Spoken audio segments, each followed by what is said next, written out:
Okay, this is the prime leg extension. So we have two pieces of adjustment that we want to address when we get in here. This one is going to be for the lower leg, and this one kind of goes up and down. So depending on your leg length, you want to adjust that one. And then we have this back pad here that moves forward and backward with a little pull thing up here. So this pad placement back here is going to be determined by where we kind of line up with this green dot here.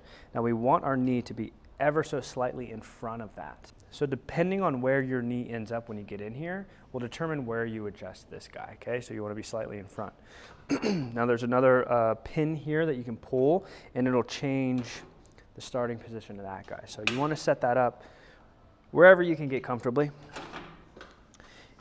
You're going to pull these handles and pull yourself down as you start to come out. And this is going to be for these muscles here, the front of the leg.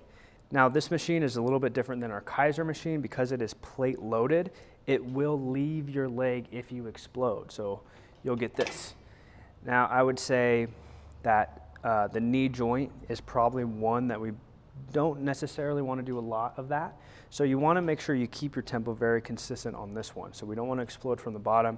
We want to keep it consistent so that we're controlled with the stop at the top and not having to catch weight up there. So keep your tempo nice and controlled on the way up, with a little pause there, and then come down with control with maybe a little pause at the bottom.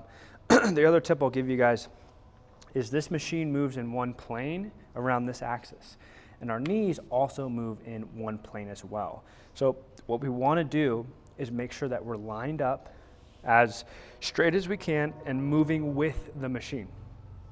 Now what I mean by that is if we start to turn our knees out, well now my knee's pointed in this direction, but this is still moving in the same plane, right? So now I've got this weird thing happening to my knee joint. Now it might not hurt tomorrow or it might not hurt next year, but over time that's gonna cause something. So make sure we're in and lined up that way. All right, so this machine can get a little confusing because we have different placements for the load. I'm trying to make this super simple for you guys. This middle part means that this thing is going to be loaded the same from the top to the bottom, meaning that the weight isn't going to change on you from the bottom to the top. When you load up here, it's going to be heavier at the bottom, but as this gets closer to this axis, it's going to get a little bit lighter. Now, we're really strong at the bottom position and we're really weak at the top, so we want to kind of complement that as best we can. So putting some weight on both of these and kind of exploring what feels the best is a great plan. Just kind of forget that this bottom one exists.